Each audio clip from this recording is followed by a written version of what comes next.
un panier bio, parce qu'en commission, les élèves ont décidé de consommer autrement. Là, le radis noir, on va sûrement l'utiliser pour l'entrée. On a des haricots, il va bien falloir qu'on en fasse quelque chose. Donc le lycée aura la surprise demain dans l'assiette. C'est ça.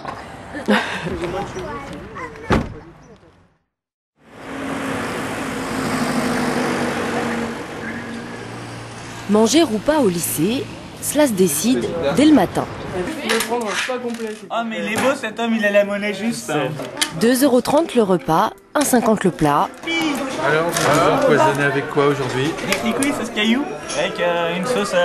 Enseignants et élèves s'inscrivent avant d'aller en cours pour que la cuisine puisse suivre. On a 28 repas complets, 3 végétariens, 2 plats uniques, et voilà. Allez, 65 € récoltés pour une trentaine de repas.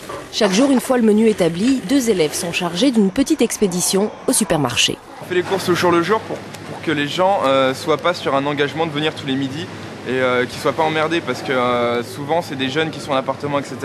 Et au niveau du budget, ça peut être serré. Cela permet aussi de ne pas gâcher, ni tomber dans les surgelés.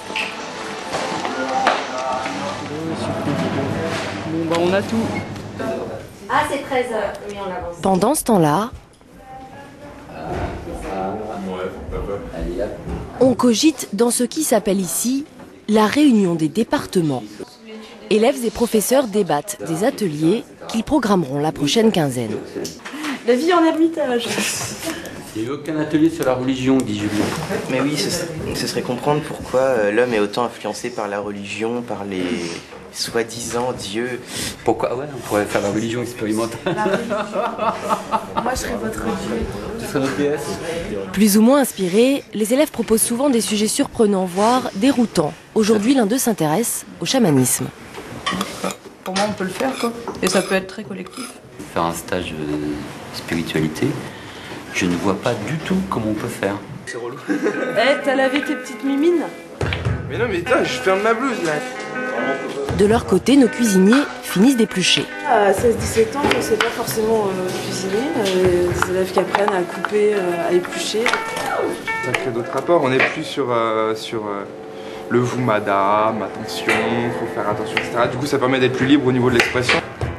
1h30 de liberté d'expression et une dizaine d'idées plus tard, 3 ateliers semblent retenus. Sur la religion, le port de Saint-Nazaire et les métiers de l'animation, le chamanisme, ce sera pour une autre fois. Il y a cet enjeu du réel, oui, par moment, puisqu'on ramène nous à un atelier, c'est 15 jours, un temps, un même sujet. Donc c'est comment recerner les choses pour qu'il y ait un réel apprentissage, qu'on puisse dépasser les conversations de comptoir, parce que ça peut être le piège. Si en tant qu'enseignant, on ne connaît pas, bon, bah, après on fait des recherches, on fait comme tout le monde. C'est beaucoup de boulot? Oui, c'est du travail, oui. Mais c'est passionnant, parce que justement, on ne connaît pas. Midi, enfin l'heure du repas et des critiques culinaires. Ouais, Comment c'est la nourriture au lycée? Bah, c'est bon parce que c'est fait par nous et parce que c'est des vrais aliments aussi. C'est pas du plastique, c'est super.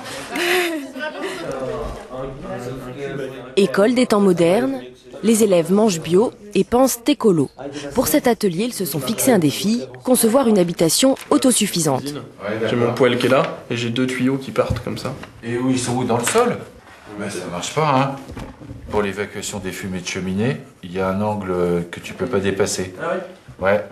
Quand on m'a dit non, il faut pas tu peux pas prendre de frigo, tu peux pas prendre de plaque électrique, t'as pas de douche, t'as pas d'eau, t'as rien. Je me suis dit ok, comment je fais? Du coup, là, on fait des maths parce qu'il faut calculer la superficie, des choses comme ça, donc un peu de géométrie. Et puis c'est aussi savoir quel matériau utiliser. Il faut voir les circulations possibles. Pas simplement une activité cabane donc. Le duo d'enseignants du cours s'en assure. Paul aux arts plastiques, Jean-Paul aux mathématiques. À partir d'ici, tu prends le milieu. Et Kevin, si on réfléchit 2 secondes, on peut peut-être tirer une logique là. Ça montre que les arts sont pas enfermés dans une boîte, ni la géométrie dans une autre. On a un peu des architectes là. Les architectes, ils ont des compétences très transversales. Voilà. Donc le but, c'est de réfléchir. Difficile peut-être d'imaginer que ces croquis aident certains à décrocher le bac. Pourtant, Ayla, 20 ans, veut justement devenir architecte. En terminale S, elle a pu échelonner ses épreuves sur 2 ans. Mais ici, pas de notes, pas d'appréciation. Pour présenter un livret scolaire aux examinateurs, elle s'est donc auto-évaluée. Voilà, j'ai marqué tout ce que j'ai fait cette année, mes lacunes, mes acquis, et voilà.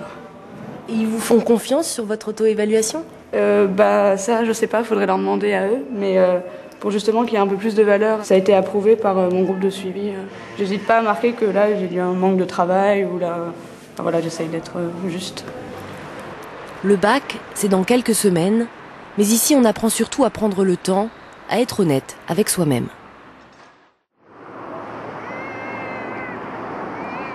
Ce matin-là, Saint-Nazaire se réveille dans la brume.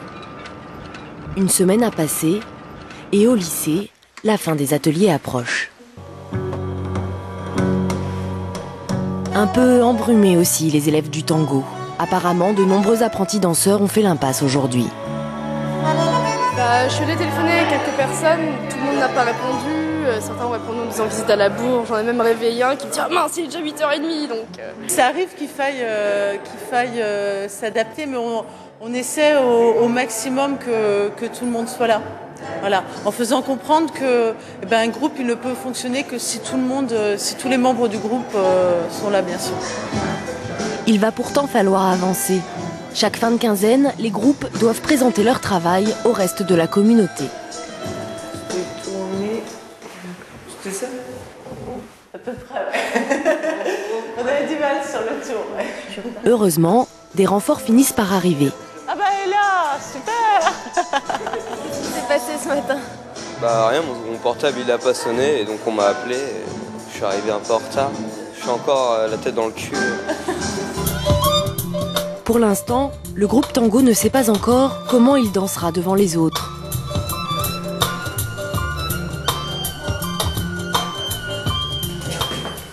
Après un détour au magasin de bricolage et beaucoup de récup, les maquettes de cabane commencent en revanche à prendre forme.